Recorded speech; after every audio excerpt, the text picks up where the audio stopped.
जय मसीह के दोस्तों, आज हम इस वीडियो में इस्लाम के नबी मोहम्मद के बारे में देखेंगे। हमारे मुसलमान दोस्त कहते हैं कि हम सबको अगर इस दुनिया में किसी को भी अपना आदर्श मानना है तो वो सिर्फ मोहम्मद हैं, क्योंकि उन्होंने एक परफेक्ट जीवन व्यतीत किया था। और चैनल में भी सैकड़ों कमेंट आते हैं कि हमारे नबी मोहम्मद सबसे महान है। इसलिए हम आज इनके बारे में देखेंगे और वीडियो को देखने के बाद कुछ अहम सवाल करेंगे और जानेंगे कि क्या कोई भी इंसान ऐसे व्यक्ति यानी मोहम्मद को अपना आदर्श मान सकता है कि नहीं। और वीडियो शुरू करने से पहले मैं एक बात पूरा क्लियर करना चाहता हूँ। मैं इस्लाम के नबी मोहम्मद पर आरोप नहीं लगा रहा हूँ या मेरा मकसद उनका अपमान करना नहीं है।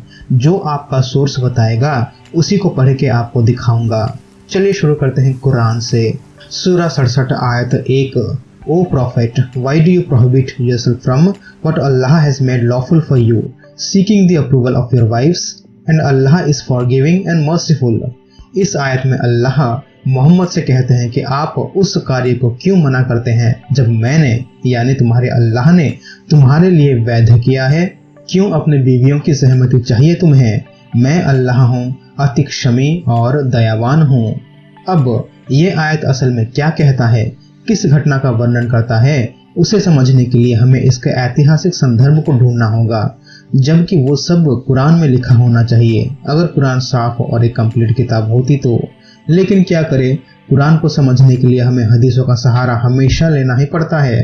तो चलिए देखते हैं कि ये आयत किस घटना के बारे में हमें बताती है और मोहम्मद को अल्लाह ने ये आयत क्यों दिया और किस परिस्थिति में दिया, इसके बारे में हम देखेंगे।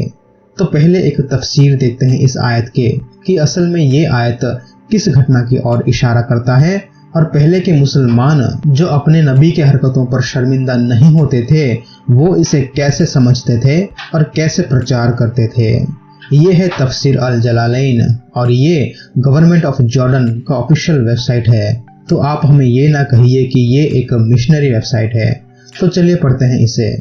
O prophet, why do you prohibit what God has made lawful for you in terms of your Coptic handmaiden Maria, when he, yani Muhammad, lay with her in the house of Hafsa, who had been away, but who upon returning and finding out became upset by the fact that this had taken place in her own house and on her own bed, by saying, she is unlawful for me, seeking by making her unlawful for you to please your wives, and God is forgiving, merciful, having forgiven you this prohibition।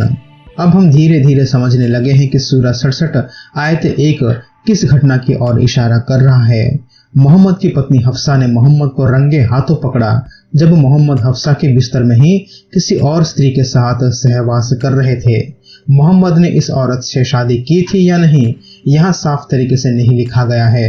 तो जो लोग कहेंगे कि वो औरत मोहम्मद की बीवी थी, तो क्यों मोहम्मद अपने ही बीवी से सहवास करने के लिए अपनी दूसरी बीवी से माफी मांगेंगे और अल्लाह को बीच में आके इस सहवास को वैध करना पड़ता है, जबकि पति और पत्नी के बीच सहवास शादी के बाद तो वैध ही है ना। तो इससे हम जान सकते हैं कि इस औरत से मोहम्मद की शादी नहीं हुई थी या फिर हराम होगा, चाहे आज के मुसलमान इस शर्मनाक घटना को जितना भी छुपाना चाहे। तो कौन है ये औरत? ये मोहम्मद के एक दासी है, इंग्लिश में स्लेव है, उनके कई दासियों में से एक। उनका नाम था मारिया। वो एक कॉप्टिक क्रिश्चियन थी इजिप्ट से। उनको मोहम्मद को दिया गया था। अब आते हैं कहानी पर। जब मोहम्मद की बीवी हफ्सा घर पहुंची अचानक और उन्होंने मोहम्मद और मारिया को उस हालत में देखा तो वो बहुत दुखी हुई। उसके बाद मोहम्मद इससे काफी दबाव में आ गए तो उन्होंने हफ्सा से कहा कि वो अब उस दासी के साथ और सहवास नहीं करेंगे। और इस दबाव में मोहम्मद ने हफ्सा से कहा कि ये बात किसी को मत बताना। लिखा है 2 आयत के बाद आयत 3 में, ये देखिए लिखा है डू नॉट रिवील इट। अब अगर आप एक मुसलमान हैं या फिर आप सोच रहे हैं कि आप इस्लाम को कबूल करेंगे तो आप ये ढूंढने की कोशिश करेंगे कि क्या ये तफसीर सच है या झूठ। हालांकि इसे एक गवर्नमेंट वेबसाइट में दिया गया है तो ये 100% सही होगा और वो मूर्ख नहीं होंगे कि अपने नबी के बारे में ऐसे झूठ लिखेंगे सबके सामने। लेकिन फिर भी आजकल के मुसलमान मोहम्मद के शर्मिंदा भरे जीवन को बचाने की भरपूर कोशिश तो करेंगे ही, क्योंकि सारे मुसलमान सोचते हैं कि मोहम्मद एक पाक इंसान थे और इसी का प्रचार वो हमेशा करते रहते हैं कि मोहम्मद एक सच्चे नबी हैं अल्लाह के। वो ऐसी हरकत कभी नहीं कर सकते, वो अपनी बीवी को ऐसा धोखा कभी नहीं दे सकते। तो चलिए हम भी देखते हैं कि इस घटना में कितनी सच्चाई है। ये कहानी आगे कुछ ऐसे घटता है। मोहम्मद को जब उनकी बीवी हफ्सा ने रंगे हाथों पकड़ा तो इस शर्मिंदा से बचने के लिए मोहम्मद ने कुछ दिन बाद कहना शुरू कर दिया कि मुझे रेवलेशन मिला, सूरा 67 आयत 1, जहां मोहम्मद के इस कार्य यानी मोहम्मद किसी से भी सहवास कर सकते हैं इसको जायज ठहराता है। और इस आयत ने मोहम्मद के विरोध करते बीवियों का मुंह हमेशा के लिए बंद कर दिया। बहुत ही अच्छी आयतों को अल्लाह ने मोहम्मद के लिए भेजा। सोचिए, जब अल्लाह ने खुद कहा कि मोहम्मद उस दासी से सहवास कर सकते हैं, उनके लिए वैध है, तो हफ्सा उनकी बीवी और आयशा को ये मानना ही पड़ेगा, चाहे उनकी मर्जी हो या नहीं। अब आप खुद सोचिए कि क्या अल्लाह मोहम्मद के कामुकता और उनके पारिवारिक मसलों को सपोर्ट करने के लिए आयतें भेजते थे या पूरी दुनिया के लोगों के लिए? आप लोग समझदार हैं, आप सब जान चुके होंगे। और जो ये कहता है कि ये कहानी झूठी है या इसमें कितनी सच्चाई है, तो इसको एक साही हदीस का भी सपोर्ट है। सुनन अन-नसाई वॉल्यूम 4 बुक 36 हदीस number 3411। It was narrated from Anas that the messenger of Allah had a female slave with whom he had intercourse, but Aisha and Hafsa who would not leave him alone until he said that she was forbidden for him. Then Allah the mighty and sublime revealed. Muhammad अपनी दासी के साथ सहवास करते हुए पकड़े गए और फिर आयशा और हफ्सा ने मोहम्मद को तब तक नहीं छोड़ा जब तक वो ये ना सुन ले कि वो औरत इनके लिए हराम है। जाहिर सी बात है कि कोई भी बीवी अपने पति को किसी और स्त्री के साथ उसके ही बिस्तर पर नहीं देख सकती और उनका रिएक्शन जायज था। तो अल्लाह ने उनके प्यारे नबी को बचाने के लिए ये आयत भेजे।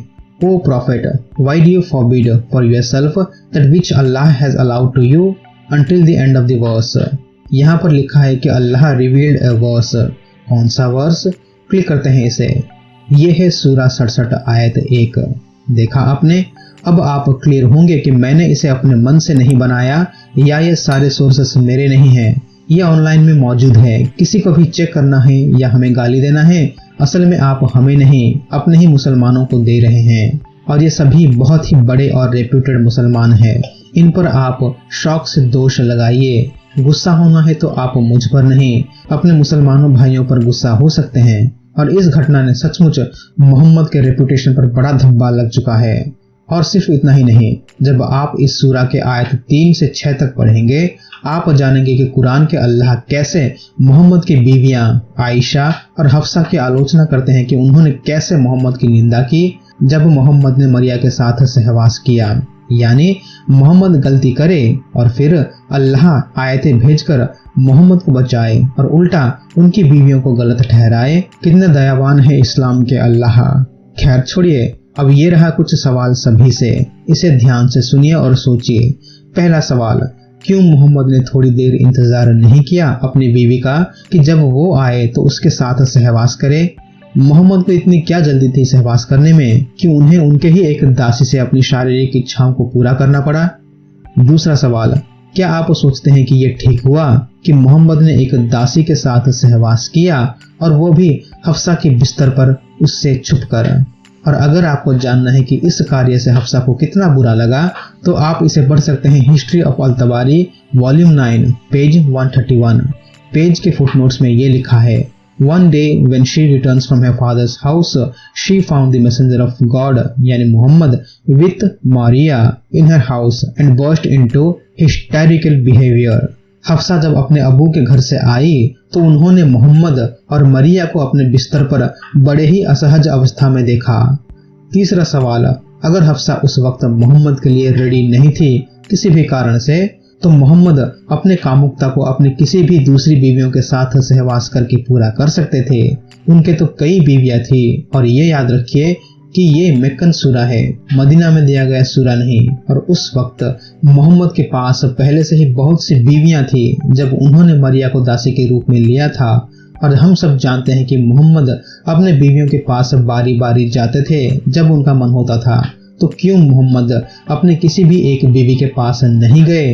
एक दासी के पास गए और फिर उन्होंने अपने ही बीवी हफ्सा से इस कदर शर्मिंदा होना पड़ा कि अल्लाह को आयतें भेजनी पड़ी मोहम्मद को बचाने के लिए, उनकी बीवियों को गलत कहने के लिए और उनके ऐसे काम को जायज ठहराने के लिए।